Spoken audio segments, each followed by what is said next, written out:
मेरा जन्म कैसे हुआ वो मैं बता रहा हूँ, और भी लोग जानते हैं।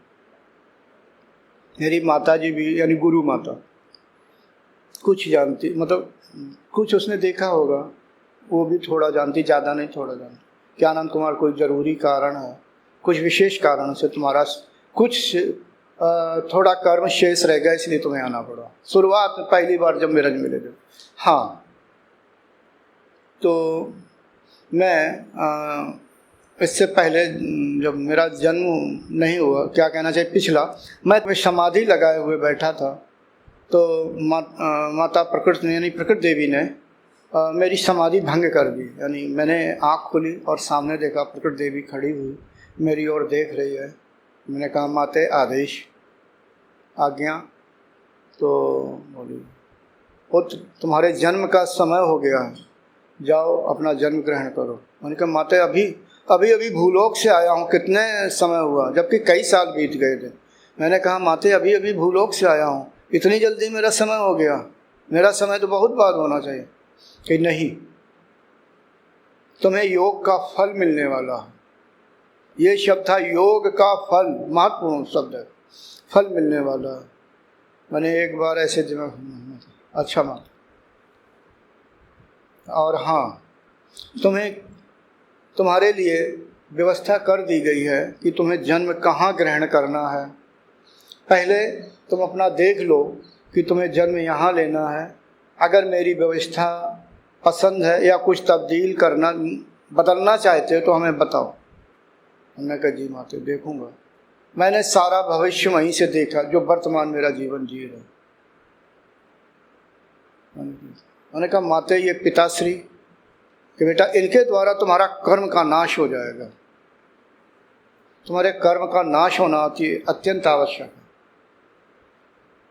फिर मैंने देखा, मैंने कहा, हाँ, क्या तुम्हें ये व्यवस्था मान्य है?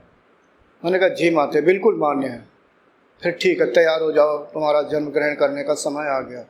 और अदृश्य हो गई। मैंने ऊपर से, जब ऊपर से देखते हैं तो ऐसे मुड़ के देखते हैं, नीचे भूलोक दिखाई देने लगता है, एकदम पृथ्वी घूमने लगती है। एक नियम है, हम अब भी कोई चीज़ देखते हैं तो आँख पृथ्वी घूमने लगती है। ऐसे करके देखा, पिताजी क्या युवक थे। फिर मैंने देखा, मैंने कहा, समय आ गया। फिर एक दो बार देखा, मगर अभी तो ऐसा नहीं लगता कि मेरा नीचे जाने को। मैंने कहा, लेकिन अभी ऐसा समय तो दिखता नहीं है। कहीं, हाँ, इंतज़ार करो। फिर मैं कुछ महीने बाद नीचे आ गया। फिर ये मेरी क्रिया। अब बीच में, अब मेरी माँ कोई साधिका तो थी नहीं।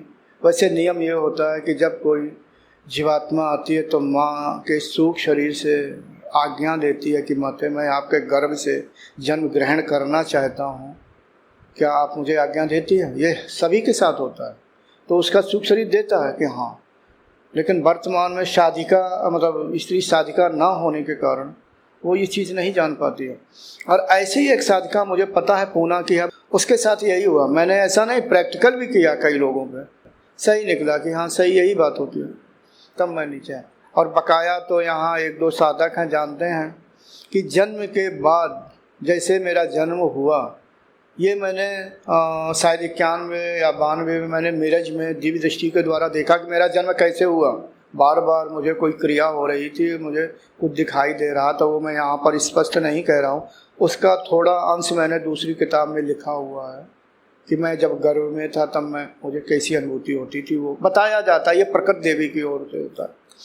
हाँ, जब मुझे दृश्य आया मेरा जन्म कैसे हुआ, इसके बाद मैं मृत घोषित किया गया और 40 मिनट तक मैं ऐसे फर्श पे पड़ा रहा। ये मैंने दृश्य मीरज में देखा, मुझे नहीं मालूम। तो मैं बार बार दिव्य दृष्टि को, मेरी दिव्य दृष्टि पहनी थी, बार बार मैं देख रहा था। फिर मैं शांत हो गया, जरूर कोई बात है। फिर ये कुछ अंश मैंने माता जी को बताया, माता जी सुनती रही, कोई प्रक्रिया नहीं। फिर ये बात जब मैं कुछ दिनों बाद घर आया, पिताजी से पूछा। उस समय मेरी माँ थी, मतलब जीवित थी। तो पिताजी से, माँ से तो पूछ नहीं सकता हूँ, पिताजी से पूछी। पिताजी ने सारी बात बताई। उन्होंने कहा मैं भी नहीं था यहाँ पर।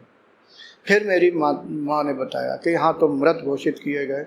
अगर पड़ोस की एक दादी लगती थी, बुजुर्ग महिला, उसने एक तर्क किया कि मृत्यु के समय कोई भी यानी शरीर ठंडा हो जाता है, ये शरीर ठंडा क्यों? मैंने हलचल नहीं की होगी, ठंडा क्यों है? ये ठंडा नहीं है, गर्म है। मेरे दादाजी घर के बाहर बैठे बार बार संदेश भेज रहे थे, दादाजी, पिताजी के पिताजी, अरे भाई कब तक उस बच्चे को रखोगे, लाओ मुझे दे दो। हमारे यहाँ बच्चे यही होते थे कि जैसे मर गए बच्चे तो नदी में कपड़े लपेट के उनको प्रवाहित कर देते हैं, वहीं पर जहाँ मेरी आज कुटिया बनी हुई वहीं के नज़दीक। तो दादाजी ने 2-3 बार संदेश भेजा। अच्छा है कि उस संदेश को माना नहीं किया, जल्दी में दे देते तो मैं नदी में चला जाता, आज आपके सामने कहाँ से होता। लेकिन जो हमारे पड़ोस की दादी लगती थी, बताने के अनुसार उन्होंने जो बताया, दादी लगती थी, उन्होंने कहा नहीं, ये समझ में नहीं आता, ये मतलब मर चुका है या क्या है, हिल नहीं रहा। खूब हिलाया गया होगा, नहीं हिला। कि ऐसा करो, इसके तलवों में, पैर के तलवों में और हाथों में सरसों के तेल की जोर से मालिश करो और करते रहो जब तक शरीर ठंडा नहीं लगने लगता है इसका। अभी गर्म है, अगर मर गया होगा तो ठंडा। जैसे ही थोड़ी देर हुई होगी तो हाथ की उंगलियां क्रिया करने लगी, बस बस जिंदा है, ये बेहोश है, जिंदा। तब मैं जीवित घोषित हुआ। एक तो ये होगा। अब दूसरी ओर ये हुआ, अब भी मेरी बुआ ग्वालियर में रहती है, मेरे पिताजी 2 गवाह हैं इस बात के, और तो अब नहीं है इस दुनिया में, सब चले गए। Thanks for watching. Remember to like, comment and subscribe.